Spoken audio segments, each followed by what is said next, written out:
So last year on this channel I talked about 12 lenses which are suitable for the Blackmagic Pocket Original and the Blackmagic 4K.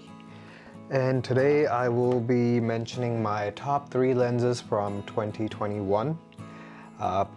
In this video I will not be talking about the 3 Fujian lenses, so let's say the top 3 out of 9 lenses. Simply because the Fujian lenses are significantly cheaper than the other lenses. You can buy all 3 for less than the cost of a single of those other lenses. So let's take those 3 out and talk about the top 3 out of the other 9 lenses. Also, very quickly in this video, I'll be talking about 3 more lenses which I did not review or mention on this channel. Simply because I don't own those lenses. I got those lenses for a certain project, so they were either rented or borrowed. And the reason why I didn't talk about those 3 lenses was because they're not my lenses, and I had them for a day or two. And when I borrow or rent, I'm super careful with the lens. I don't want to damage it or put any scratch on it. With my own lenses, I can do whatever I want. It's okay. I paid for it. It's mine. The scratches don't bother me, but when it belongs to someone else, then you gotta be careful with it. So without wasting any time, let's get started. The first lens I'm gonna be talking about from my top 3 list is the TD Artisan 7.5 f2 fisheye lens. This lens I think is definitely one of the best wide lenses for the Pocket Original, simply because it does not require too much work to make it look good. I know a lot of people look for wide lenses for the Pocket Original. On the Pocket 4K, it is good, but it's definitely requires more work. But on the original, it works well. Yes, this lens does have a few competitors like the 7 Artisan lens. There's a Laowa lens which is very similar. But again, this lens was reviewed on this channel, so we're only sticking to the stuff that was reviewed on this channel. The second lens is also a TD Artisan lens, the 35mm f1.4. This is definitely my most used lens of 2021. I got this earlier in the year. I just used this lens a lot last year. This is, like I said, my most used lens. It looks good on the Pocket Original, on the Pocket 4K, on the GH cameras. Again, very good price. Build quality is very good. I have used it so much and there are quite a few scratches. All in all, very good lens. This is a photography lens, but I think it does work really well with videography.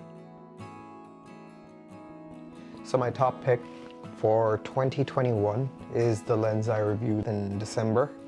It's also the most expensive lens I reviewed last year, and that's the 50mm anamorphic.